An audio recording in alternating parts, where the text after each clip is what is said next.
Meus amigos, a jornalista Raquel Sherazade acabou ganhando o processo trabalhista na primeira instância contra a emissora SBT. A sentença foi publicada na última sexta-feira, no dia 21 de janeiro, mas muito provavelmente essa sentença vai ser atacada por recursos de ambas as partes, e isso significa que esse processo não termina por aqui. E no vídeo de hoje eu quero mostrar essa sentença para você, discutir um pouco sobre o que foi decidido nessa sentença, e também esse vídeo é um alerta para os empresários em relação ao entendimento que a Justiça do Trabalho tem em relação a algumas fraudes que podem acontecer dentro do contrato de trabalho. Gente, a Justiça do Trabalho não é brincadeira. Eu venho falando isso ao longo de toda a minha playlist sobre saúde e segurança do trabalho, principalmente, porque recai sobre a empresa uma série de responsabilidades em relação à saúde do empregado. E a gente sabe que quando a empresa descumpre uma norma dessa, ela acaba sofrendo inúmeras condenações na justiça, o que pode até pôr em risco a vida da empresa. Então eu digo novamente, a Justiça do Trabalho não é brincadeira. Cumpra as normas trabalhistas e você não vai ter problema. É simples assim. E pra você que não está entendendo nada do que eu estou dizendo aqui, no dia 12 de maio do ano passado eu publiquei um vídeo aqui no canal com o nome Raquel Sherazade, o processo trabalhista milionário. Ali naquele vídeo eu contei pra você sobre uma ação trabalhista que a jornalista interpôs contra a emissora de TV SBT, com um pedido de reconhecimento do vínculo por meio da tese de pejotização, que é uma fraude contratual, e também pediu ali um dano moral bastante salgado. E o que chamou atenção naquele processo foi o elevado valor da causa, que fez com que o processo passasse em todas as mídias sociais. No vídeo de hoje eu não vou comentar nada do que eu já disse no vídeo anterior, o que é pejotização, como se dá a caracterização do vínculo de emprego, quais os requisitos para o deferimento do dano moral na justiça. Tudo isso foi explicado no vídeo anterior, então eu aconselho que você assista aquele vídeo antes de você assistir esse. Vou deixar o link do vídeo anterior aqui na descrição para você assistir antes de continuar com esse vídeo. E sem enrolação, vamos discutir um pouco sobre a sentença que foi dada nesse processo. No vídeo anterior eu comentei com você cada um dos pedidos que a jornalista fez no seu processo trabalhista. Esses pedidos são feitos na justiça por meio de uma petição inicial, também chamada de reclamatória trabalhista, que é protocolada lá na competência da Justiça do Trabalho. Após o protocolo dessa petição inicial, dessa reclamação trabalhista, a empresa reda o processo, é chamada ao processo para participar de uma audiência de conciliação. Nessa primeira audiência, as partes verão a possibilidade de firmarem um acordo judicial. Se as partes não chegarem a um acordo nessa audiência, então é dado um prazo para a empresa oferecer a sua defesa e impugnar todos os pedidos que a jornalista fez naquela petição inicial. Após a apresentação da defesa, é marcada então uma outra audiência, agora de instrução e julgamento, para instruir bem o processo. É nessa audiência que o juiz vai ouvir as testemunhas, tanto do empregado quanto do empregador, fazer as perguntas para ambos, analisar todos os documentos que foram juntados nos autos, para tentar entender mais de perto como que funcionou essa relação contratual trabalhista. Após essa audiência de instrução, aí sim o juiz decide. Então ele junta no processo que é digital a sua sentença, a sua decisão. E é esse documento que nós vamos analisar hoje. Eu sei que dessa sentença cabem recursos para o TRT, o que provavelmente vai acontecer, mas eu preciso que você preste atenção no que foi decidido nesse processo para você entender como os juízes do trabalho entendem situações que envolvem fraude trabalhista. Essa decisão é muito importante, porque reflete uma noção do judiciário em relação a esse tipo de situação que acontece no contrato de trabalho. A sentença é bem extensa e eu vou passar por pontos importantes dela para te mostrar tudo o que o juiz entendeu em relação ao vínculo que existia entre a jornalista e a emissora de TV. Então, no caso, a autora, a jornalista, levou provas em juízo. A empresa SBT apresentou defesas em relação àquilo que foi alegado pela autora. O juiz separou um momento para entender essa situação e, enfim, decidiu a respeito. E é essa decisão que eu vou analisar agora com você. Mas antes disso, se você gostou do tema, já deixa o seu like, se inscreva no canal, porque toda semana eu trago conteúdo voltado para o mundo jurídico trabalhista para te instruir a respeito dessa competência, tá? Então, sem enrolação, vamos para a sentença. Em primeiro lugar, o juiz analisou se existe sim vínculo de emprego ou uma simples relação contratual de prestação de serviço. Não vou explicar aqui nesse vídeo a diferença de relação empregatícia e prestação de serviço. Isso já foi explicado lá no vídeo anterior. Se você não assistiu, assista para você não ficar boiando nessa parte de análise da sentença. A jornalista alega que existia sim um vínculo de emprego e a empresa vem com a defesa dizendo que não se trata de vínculo de emprego e sim de uma simples prestação de serviço executado exclusivamente pela pessoa jurídica da jornalista. Mas olha só como decidiu o juiz no caso. Infere-se com suporte no depoimento da emissora, também com os esclarecimentos das testemunhas ouvidas, que o labor da autora foi prestado na prática de modo pessoal, sempre remunerado. A remuneração foi estabelecida em valor fixo, quitado mensalmente com reajustes periódicos. Então, pessoal, foi essa prestação de serviço que a jornalista, como admitiu a emissora, ao depor, tinha em suas ausências de realizar a prévia comunicação. Além disso, diante do relato de uma das testemunhas levadas em juízo para esclarecer ainda mais sobre esse fato, assim o juiz decidiu. Deve ser notado que, pelo relato acima, a jornalista, não obstante a sua condição pessoal pessoal e profissional, apenas aceitou o convite formalizado, firmado em um contrato de prestação de serviço, nos moldes das diretrizes fixadas por um dos diretores da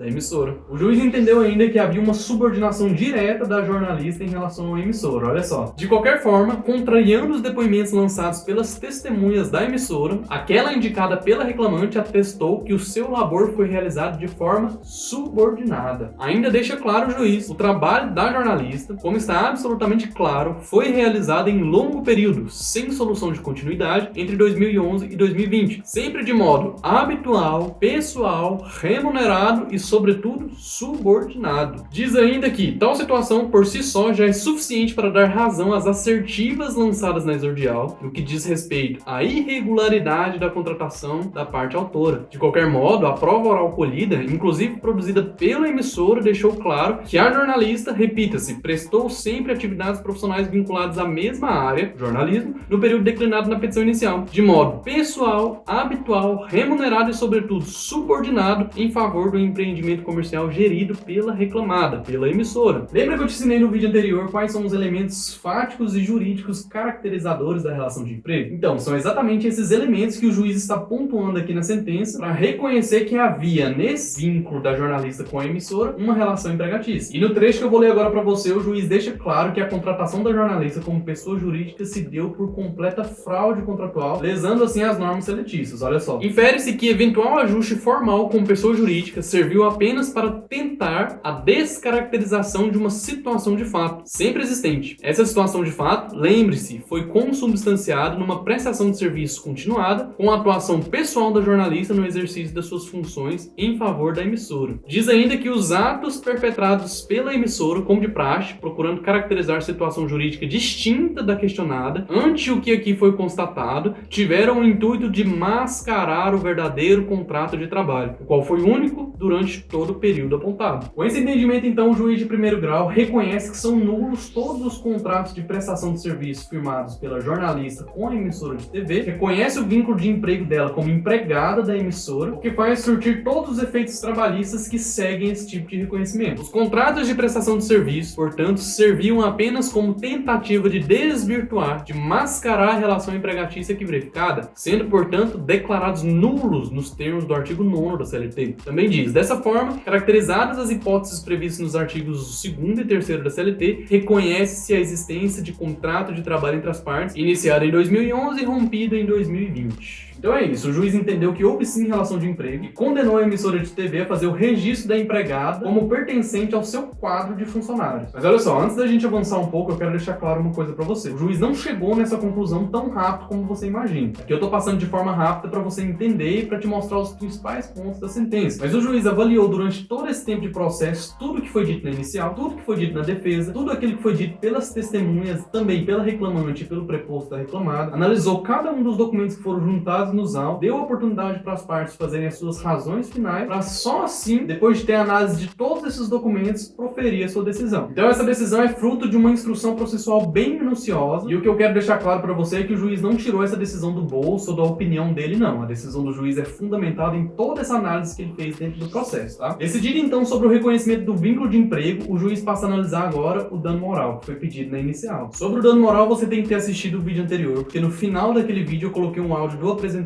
Silvio Santos, onde esteve com a jornalista em um programa ao vivo transmitido a nível nacional. Ali o apresentador se dirigiu à jornalista com um tom que não foi muito bem visto pelo juiz que analisou esse caso. Assiste lá o programa do Troféu Imprensa que você vai entender exatamente o que eu estou dizendo. Olha só como o juiz entendeu essa situação. Pois bem, chamou a atenção do juízo, em particular, e de toda a mídia em termos gerais, o episódio acima já analisado, o qual a jornalista, convidada a participar de uma conhecida premiação, Troféu Imprensa, nos idos de 2017, foi submetida a claro constrangimento, ocasião em que o famoso apresentador conhecido como Silvio Santos fez questão de lembrar a jornalista, em cadeia nacional, com tons nitidamente misóginos, que a sua contratação se deu, como ali narrou, por sua beleza, por sua voz, apenas para ler notícias e não para dar a sua opinião. Um verdadeiro puxão de orelha, em linguagem do cotidiano, em cadeia nacional, que envergonhou, como há de se convir, até mesmo o simples espectador do programa. E isso, efetivamente, vem gerando repercussões negativas até os dias de hoje. Entendeu? E você começou a fazer comentários políticos no SBT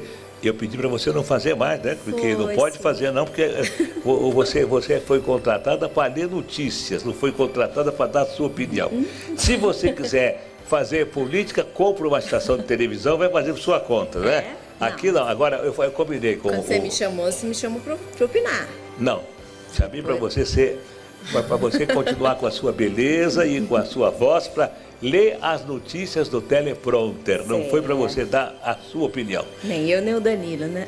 Não, vocês querem comprar uma estação de sócio, compra uma estação de televisão, aí faz a bagunça que vocês quiserem. Não é coisa que se diga numa conversa civilizada. Olha só o que o juiz entendeu sobre essa situação do programa. Aparentemente, a pretexto de homenagear a apresentadora, aqui a jornalista, diante do vasto público que a assiste e ainda a assiste por plataformas digitais, o referido apresentador, de forma muito deselegante e abusiva, em um comportamento claramente misógino, utilizou seu poder patronal e de figura notória do meio artístico e empresarial para repreendê-la em público, não somente como profissional, mas sobretudo, como se pode concluir, por questão de gênero, rebaixando-a pelo fato de ser mulher, o qual, segundo expressou, deveria servir como simples objeto falante de decoração. Esse apresentador, frisa-se, evidenciou seu particular descaso com a figura da profissional, deixando claro que a sua contratação se deu pelo simples fato de ser mulher bonita, e que por isso deveria se limitar a cumprir o papel de leitora das notícias através dos equipamentos próprios, sem espaço para emitir opiniões. Ainda diz, essas condutas, já se disse alhures, não espelham aquilo que se espera em uma sociedade civilizada, e que tem, como parâmetro constitucional fundamental, o respeito à igualdade de tratamento de gênero, dentre outros, em prol da dignidade do ser humano e, sobretudo, da dignidade da mulher, inclusive enquanto profissional. Ora, se a jornalista, em tese, descumpriu regra de comportamento exacerbada em sua liberdade de opinião